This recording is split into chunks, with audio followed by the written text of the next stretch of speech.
ರಾಮಲಿಂಗ ರೆಡ್ಡಿ ಅಂದ್ರೆ ಸೈಲೆಂಟ್, ಯಾವತ್ತೂ ಯಾರ ಬಗ್ಗೆ ಕೂಡ ನಿಷ್ಠುರವಾಗಿ ಮಾತನಾಡಿದ ವ್ಯಕ್ತಿ ಅಲ್ಲ. ನಗುನಗುತ್ತಲೇ ಟಾಂಗ್ ಕೊಡ್ತಾ ಎಷ್ಟು ಬೇಕೋ ಅಷ್ಟೇ ಮಾತನಾಡುವ ವ್ಯಕ್ತಿ. 8 ಬಾರಿ ಶಾಸಕರಾಗಿರುವ ಇವರು ತಮಗೆ ಕೊಟ್ಟ ಸಚಿವ ಸ್ಥಾನವನ್ನ ಅಷ್ಟೇ ಅಚ್ಚುಕಟ್ಟಾಗಿ ನಿರ್ವಹಿಸಿದ್ದಾರೆ. ಮುಜರಾಯಿ ಆಗಿರಬಹುದು, ಸಾರಿಗೆ ಇಲಾಖೆಯಲ್ಲಿ ಒಂದು ರೀತಿಯ ಕ್ರಾಂತಿಯನ್ನೇ ಮಾಡಿದ್ದಾರೆ. 53 ವರ್ಷಗಳಿಂದ ಕಾಂಗ್ರೆಸ್ ಪಕ್ಷಕ್ಕೆ ನಿಷ್ಠೆ ತೋರಿದ್ದಾರೆ. ಇವರ ಜೊತೆಯಲ್ಲಿ ಶಾಸಕರಾದವರು ಮುಖ್ಯಮಂತ್ರಿ ಪದವಿಯನ್ನ ಅಲಂಕರಿಸಿದವರೇ ಜಾಸ್ತಿ. ಎಲ್ಲೂ ಕೂಡ ನನಗೆ ಮಂತ್ರಿಗಿರಿ ಕೊಡಿ, ನನಗೆ ಇದೇ ಖಾತೆ ಕೊಡಿ ಅಂತ ಹೇಳಿ ಖ್ಯಾತೆ ತೆಗೆದವರಲ್ಲ. ಆದರೆ ನಿಮಗೆ ಬೆಂಗಳೂರು ಅಭಿವೃದ್ಧಿ ಖಾತೆ ಕೊಡ್ತೀವಿ ಅಂತ ಮಾತು ಕೊಟ್ಟು ಕೈ ಕೊಟ್ಟವರ ಮೇಲೆ ಈಗ ಅಸಮಾಧಾನವನ್ನ ರಾಮಲಿಂಗ ರೆಡ್ಡಿ ಅವರು ಹೊರ ಹಾಕಿದ್ದಾರೆ. ಕಾಂಗ್ರೆಸ್ ಹಿರಿಯ ನಾಯಕ ರಾಮಲಿಂಗ ರೆಡ್ಡಿ ತಮ್ಮ ಸಚಿವ ಸ್ಥಾನಕ್ಕೆ ರಾಜೀನಾಮೆಯನ್ನು ನೀಡಿದ್ದಾರೆ.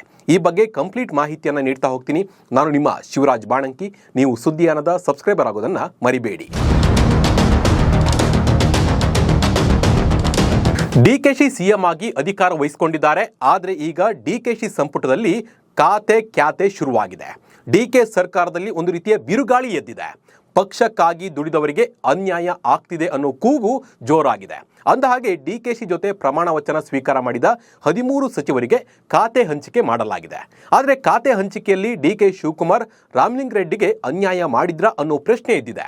ತನಗಾದ ಅನ್ಯಾಯಕ್ಕೆ ಸೈಲೆಂಟ್ ಆಗಿ ಆಕ್ರೋಶ ಹೊರಹಾಕಿದ ಕಾಂಗ್ರೆಸ್ ಹಿರಿಯ ನಾಯಕ ಹಾಗೂ ಸಚಿವ ರಾಮಲಿಂಗ ರೆಡ್ಡಿ ತಮ್ಮ ಸಚಿವ ಸ್ಥಾನಕ್ಕೆ ರಾಜೀನಾಮೆಯನ್ನ ಘೋಷಣೆ ಮಾಡಿದ್ದಾರೆ. ಬೆಂಗಳೂರು ನಗರಾಭಿವೃದ್ಧಿ ಖಾತೆ ನೀಡದಿದ್ದಕ್ಕೆ ಬೇಸರಗೊಂಡು ರಾಮಲಿಂಗ ರೆಡ್ಡಿ ಈ ಮಹತ್ವದ ನಿರ್ಧಾರವನ್ನ ತೆಗೆದುಕೊಂಡಿದ್ದಾರೆ. ರಾಮಲಿಂಗ ರೆಡ್ಡಿ ರಾಜೀನಾಮೆ ಪತ್ರದಲ್ಲಿ ಏನಿದೆ ಅನ್ನೋದನ್ನ ಒಮ್ಮೆ ನೋಡ್ಕೊಂಡು ಬರೋಣ ಬನ್ನಿ. ನನಗೆ ಸಚಿವ ಸಂಪುಟದಲ್ಲಿ ಸಚಿವ ಸ್ಥಾನ ನೀಡಿದ್ದಕ್ಕೆ ತಮಗೂ ಕಾಂಗ್ರೆಸ್ ಪಕ್ಷಕ್ಕೂ ಧನ್ಯವಾದಗಳು. ನಾನು ನನ್ನ ಆತ್ಮಸಾಕ್ಷಿ ವಿರುದ್ಧವಾಗಿ ಕಾರ್ಯನಿರ್ವಹಿಸಲು ಸಾಧ್ಯವಾಗದ ಕಾರಣ ಸಚಿವ ಸ್ಥಾನಕ್ಕೆ ರಾಜೀನಾಮೆಯನ್ನು ಸಲ್ಲಿಸ್ತಾ ಇದ್ದೇನೆ. ನನ್ನ ರಾಜೀನಾಮೆಯನ್ನು ಅಂಗೀಕರಿಸಬೇಕೆಂದು ಕೋರುತ್ತೇನೆ. ನಾನು ಶಾಸಕನಾಗಿ ಹಾಗೂ ಕಾಂಗ್ರೆಸ್ ಪಕ್ಷದ ಕಾರ್ಯಕರ್ತನಾಗಿ ಮುಂದುವರಿಯುತ್ತೇನೆ ಅಂತ ಹೇಳಿ ಹೊಸ ಸಿಎಂ ಡಿಕೆಶಿಗೆ ರಾಮಲಿಂಗ ರೆಡ್ಡಿ ರಾಜೀನಾಮೆಯನ್ನ ನೀಡಿದ್ದಾರೆ. ರಾಜೀನಾಮೆ ಪತ್ರವನ್ನು ಸಲ್ಲಿಸಿದ್ದಾರೆ.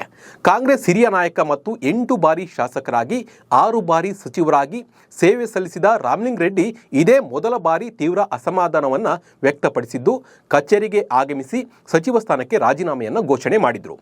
ಇವತ್ತು ಬೆಳಿಗ್ಗೆ ಕಚೇರಿಗೆ ಆಗಮಿಸಿ ಪತ್ರಕ್ಕೆ ಸಹಿಯನ್ನು ಹಾಕಿದ್ದು ಸುದ್ದಿಗೋಷ್ಠಿ ನಡೆಸಿ ರಾಜೀನಾಮೆಯನ್ನು ಘೋಷಣೆ ಮಾಡಿದ್ದಾರೆ.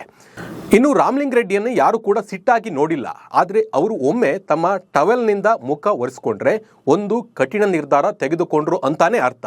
ಇವತ್ತು ನಡೆದ ಸುದ್ದಿಗೋಷ್ಠಿಯಲ್ಲಿ ಬಟ್ಟೆಯಿಂದ ಮುಖವನ್ನು ಒರೆಸಿಕೊಂಡಿದ್ದು ಮುಂದಿನ ರಾಮಲಿಂಗ ರೆಡ್ಡಿ ನಡೆ ಸಾಕಷ್ಟು ಕುತೂಹಲವನ್ನ ಕೆರಳಿಸಿದೆ. ಮಾತು ತಪ್ಪಿದ ಸಿಎಂ ಡಿಕೆ ಶಿವಕುಮಾರ್. ಇನ್ನು ಸುದ್ದಿಗೋಷ್ಠಿಯಲ್ಲಿ ಮಾತನಾಡಿದ ರಾಮಲಿಂಗ ರೆಡ್ಡಿ, ನಾನು 1973ರಲ್ಲಿ ವಿದ್ಯಾರ್ಥಿ ನಾಯಕನಾಗಿ ರಾಜಕೀಯಕ್ಕೆ ಬಂದೆ. ವೀರಪ್ಪ ಮೊಯ್ಲಿ ನನಗೆ ಕರೆದು ಟಿಕೆಟ್ ಅನ್ನು ಕೊಟ್ಟರು. 6 ಬಾರಿ ಸಚಿವನಾಗಿ ಕೆಲಸವನ್ನ ಮಾಡಿದ್ದೇನೆ. ಯಾರ ಬಳಿಯೂ ಇಂಥದ್ದೇ ಖಾತೆ ಕೊಡಿ ಅಂತ ಹೇಳಿ ಲಾಬಿ ಮಾಡಿಲ್ಲ.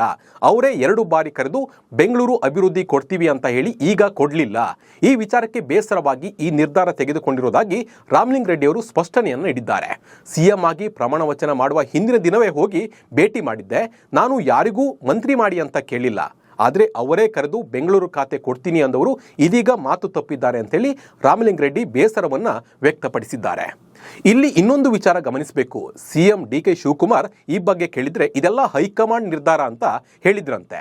ಆದರೆ ಸಿದ್ದರಾಮಯ್ಯ ಮುಖ್ಯಮಂತ್ರಿ ಆಗಿದ್ದಾಗ ರಾಮಲಿಂಗ ರೆಡ್ಡಿ ಅವರಿಗೆ ಬೆಂಗಳೂರು ಅಭಿವೃದ್ಧಿ ಖಾತೆ ನೀಡಿದ್ರು. ಆಗ ಡಿಕೆ ಬ್ರದರ್ಸ್ ಅಂದರೆ ಡಿಕೆ ಶಿವಕುಮಾರ್ ಹಾಗೂ ಡಿಕೆ ಸುರೇಶ್ ಸೀದಾ ಹೋಗಿದ್ದೆ ರಾಮಲಿಂಗ ರೆಡ್ಡಿ ಅವರ ಮನೆಗೆ. ಬೆಳಗ್ಗೆ ಬಂದವರು ಸಂಜೆ 4 ಗಂಟೆ ತನಕ ಖಾತೆಗಾಗಿ ರಾಮಲಿಂಗ ರೆಡ್ಡಿ ಅವರ ಮನವೊಲಿಸಿದ್ರಂತೆ. ನಿಮಗೆ ಕೊಟ್ಟ ಖಾತೆ ನಮಗೆ ಕೊಡಿ ಅಂತ. ಕೊನೆಗೂ ರಾಮಲಿಂಗ ರೆಡ್ಡಿಗೆ ಸಿಕ್ಕಿರುವ ಬೆಂಗಳೂರು ಅಭಿವೃದ್ಧಿ ಖಾತೆಯನ್ನ ತನಗೆ ಮಾಡಿಸಿಕೊಂಡಿದ್ರು ಡಿಕೆ ಶಿವಕುಮಾರ್. ಆಗ ಮುಂದೆ ನಾನೇ ಮುಖ್ಯಮಂತ್ರಿ ಆಗ್ತೀನಿ, ನಿಮ್ಮಿಂದ ತೆಗೆದುಕೊಂಡ ಖಾತೆಯನ್ನ ನಿಮಗೆ ನೀಡ್ತೀನಿ ಅಂತ ಹೇಳಿ ಡಿಕೆಶಿ ಮಾತು ಕೊಟ್ಟಿದ್ರಂತೆ. ಇನ್ನೊಂದು ವಿಚಾರ ಅಂದ್ರೆ ರಾಮಲಿಂಗ ರೆಡ್ಡಿಗೆ ಸಿಕ್ಕ ಖಾತೆಯನ್ನ ಡಿಕೆಶಿ ತನ್ನ ಬುಟ್ಟಿಗೆ ಹಾಕಿಕೊಳ್ಳುವಾಗ ಕಾಂಗ್ರೆಸ್ ಹೈಕಮಾಂಡ್ ನಿರ್ಧಾರವೇ ಫೈನಲ್ ಆಗಿರ್ಲಿಲ್ವಾ? ಈಗ ಡಿಕೆಶಿ ಪ್ರಕಾರ ಖಾತೆ ಹಂಚಿಕೆ ಹೈಕಮಾಂಡ್ಗೆ ಬಿಟ್ಟಿರುವುದಂತೆ. ಇದು ಕೂಡ ರಾಮಲಿಂಗ ರೆಡ್ಡಿ ಅವರ ಬೇಸರಕ್ಕೆ ಕಾರಣವಾಗಿದೆ. ಇನ್ನು ರಾಮಲಿಂಗ ರೆಡ್ಡಿ ಬೆಂಗಳೂರಿನ ಮೇಲೆ ಹಿಡಿತವನ್ನ ಸಾಧಿಸಿದ್ದಾರೆ.